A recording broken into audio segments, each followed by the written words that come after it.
Mardi 29 mai 2018, plusieurs agents techniques du département se sont portés volontaires pour reconnaître le parcours à vélo que les coureurs du Tour de France emprunteront en Côte d'Armor le 12 juillet prochain.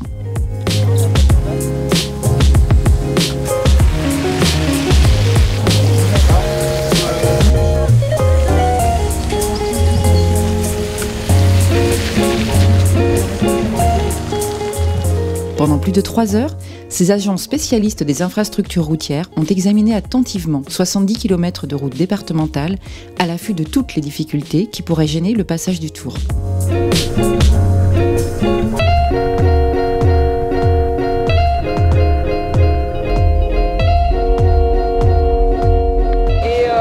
Et ensuite, après le giratoire, tu as un regard sur le chaussée en français.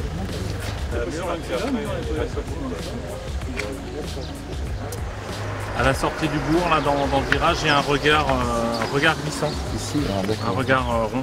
Il y a des accotements, il faudrait regarder, j'ai trouvé un peu creusé à certains endroits. L'intérêt d'une matinée comme celle-ci, c'est de repérer un petit peu les endroits qu'on ne voit pas forcément en voiture. Quand on est en vélo, on voit plus les petits défauts de la route ou les obstacles qu'on peut voir sur les accotements. Dès la connaissance du parcours du Tour de France, on avait déjà fait un premier repérage en voiture. Et donc après, maintenant, c'était de se mettre plus en situation d'une personne qui est en vélo pour voir les obstacles sur la chaussée. Alors on va donc répercuter auprès de tous les agents, les centres d'exploitation, les remarques qu'on a pu noter ce matin.